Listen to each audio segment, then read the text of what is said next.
यह शान और शौकत, यह रुतबा और यह ताकत, सब कुछ मेरे पास है और तुम इसे कभी समझ ही नहीं पाओगी, क्योंकि तुम अब तक उन्हीं झूठे सपनों और दिखावे की चीजों में उलझी हो।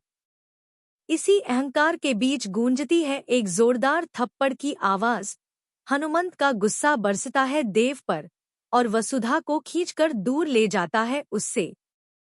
चंद्रिका की चाल आखिरकार रंग ला चुकी है।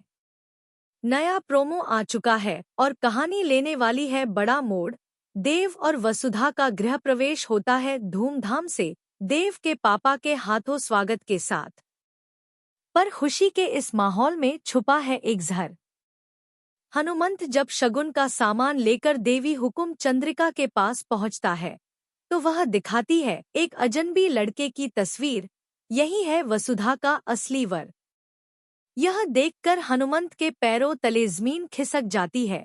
उसे एहसास होता है कि देव वसुधा ने बिना इजाजत, बिना बताए शादी कर ली है। उसी गुस्से में हनुमंत पहुंचता है देव के पास और देता है एक जोरदार तमाचा। वसुधा को हमेशा के लिए देव से अलग कर देता है। वहीं देव अपनी मां चंद्रिका से सच्चाई कहने की हिम्मत तक नहीं जुटा पाता।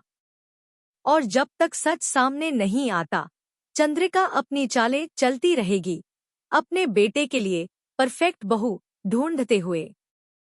लेकिन असली बम तो अब फूटेगा जब यह सच सामने आएगा कि देव चंद्रिका का असली बेटा है ही नहीं। वह किसी भी हाल में अपनी ताकत, अपनी कुर्सी किसी और के हाथ में नहीं देना चाहती, खासकर वसुधा के। क्योंकि अगर वसुधा इस घर की मालकिन बन गई तो चंद्रिका की सारी चालें और पुराने राज उजागर हो जाएंगे।